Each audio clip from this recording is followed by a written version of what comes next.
Shri T I Madhusoodanan.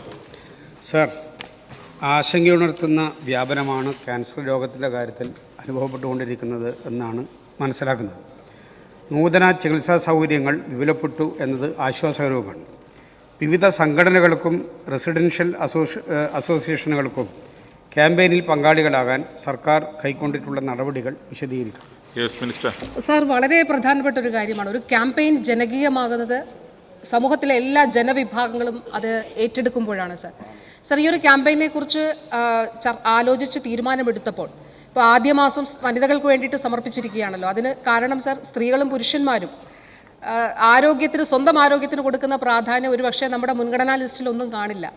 അതിൽ ഒരു പടി കൂടി ഒട്ടും ആരോഗ്യം ശ്രദ്ധിക്കാത്തൊരു ജനവിഭാഗം കൂടിയാണ് സാർ സ്ത്രീകൾ. അതിൽ സ്ത്രീകളും പുരുഷന്മാരും ഉണ്ട്, എന്നാൽ കുറച്ചുകൂടി കൂടുതൽ സ്ത്രീകളാണ്. അതുകൊണ്ട് ആദ്യത്തെ ഒരു മാസം സ്ത്രീകൾക്ക് വേണ്ടി നമ്മൾ സമർപ്പിച്ചു എന്നുള്ളതാണ്.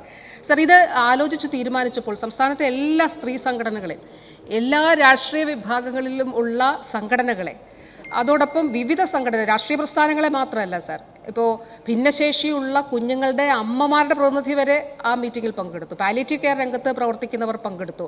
അങ്ങനെ എല്ലാവരെയും പങ്കെടുപ്പിച്ചുകൊണ്ട് ഒരു യോഗം നടത്തി.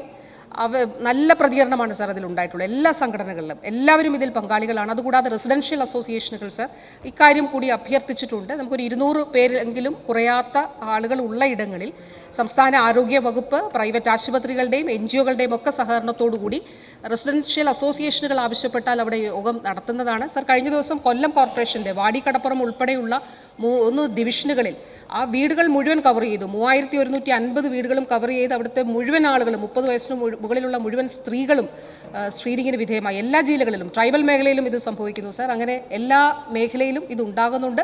എല്ലാ സംഘടനകളെയും പ്രസ്ഥാനങ്ങളെയും പങ്കെടുപ്പിച്ചുകൊണ്ടാണ്. NGOകൾ ഇതിലുണ്ട്, പ്രൈവറ്റ് ആശുപത്രികളുണ്ട്. എല്ലാവരും ഈ ആപ്തവാക്യത്തിലാണ് സാർ ഈ ക്യാമ്പയിൻ്റെ ഭാഗമാകുന്നത്.